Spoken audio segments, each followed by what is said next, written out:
मैं कृष्ण कुमार बेदी ईश्वर की शपथ लेता हूं कि मैं विधि द्वारा स्थापित भारत के संविधान के प्रति सच्ची श्रद्धा और निष्ठा रखूंगा। मैं भारत की प्रभुता और अखंडता अक्षुण्ण रखूंगा। मैं हरियाणा राज्य के मंत्री के रूप में अपने कर्तव्यों का श्रद्धापूर्वक और शुद्ध अंतःकरण से निर्वहन करूंगा तथा भय या पक्षपात, अनुराग या द्वेष के बिना मैं सब प्रकार के लोगों के प्रति संविधान के और विधि के अनुसार न्याय करूंगा। मैं कृष्ण कुमार बेदी ईश्वर की शपथ लेता हूं कि जो विषय हरियाणा राज्य के मंत्री के रूप में मेरे विचार के लिए लाया जाएगा अथवा मुझे ज्ञात होगा, उसे किसी व्यक्ति या व्यक्तियों को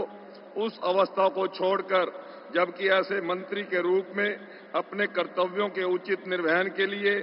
ऐसा करना अपेक्षित हो, अन्य अवस्था में मैं प्रत्यक्ष या परोक्ष रूप में संसूचित या प्रकट नहीं करूंगा। मैं कृष्ण कुमार बेदी ईश्वर की शपथ लेता हूं कि मैं विधि द्वारा स्थापित भारत के संविधान के प्रति सच्ची श्रद्धा और निष्ठा रखूंगा। मैं भारत की प्रभुता और अखंडता अक्षुण्ण रखूंगा। मैं हरियाणा राज्य के मंत्री के रूप में अपने कर्तव्यों का श्रद्धापूर्वक और शुद्ध अंतःकरण से निर्वहन करूंगा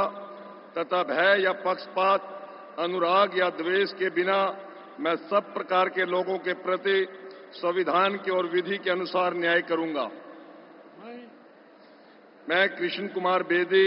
ईश्वर की शपथ लेता हूं कि जो विषय हरियाणा राज्य के मंत्री के रूप में मेरे विचार के लिए लाया जाएगा अथवा मुझे ज्ञात होगा, उसे किसी व्यक्ति या व्यक्तियों को उस अवस्था को छोड़कर, जबकि ऐसे मंत्री के रूप में अपने कर्तव्यों के उचित निर्वहन के लिए ऐसा करना अपेक्षित हो, अन्य अवस्था में मैं प्रत्यक्ष या परोक्ष रूप में संसूचित या प्रकट नहीं करूंगा। मैं कृष्ण कुमार बेदी ईश्वर की शपथ लेता हूं कि मैं विधि द्वारा स्थापित भारत के संविधान के प्रति सच्ची श्रद्धा और निष्ठा रखूंगा। मैं भारत की प्रभुता और अखंडता अक्षुण्ण रखूंगा। मैं हरियाणा राज्य के मंत्री के रूप में अपने कर्तव्यों का श्रद्धापूर्वक और शुद्ध अंतःकरण से निर्वहन करूंगा तथा भय या पक्षपात, अनुराग या द्वेष के बिना मैं सब प्रकार के लोगों के प्रति संविधान के और विधि के अनुसार न्याय करूंगा। मैं कृष्ण कुमार बेदी ईश्वर की शपथ लेता हूं कि जो विषय हरियाणा राज्य के मंत्री के रूप में मेरे विचार के लिए लाया जाएगा अथवा मुझे ज्ञात होगा, उसे किसी व्यक्ति या व्यक्तियों को उस अवस्था को छोड़कर, जबकि ऐसे मंत्री के रूप में अपने कर्तव्यों के उचित निर्वहन के लिए ऐसा करना अपेक्षित हो, अन्य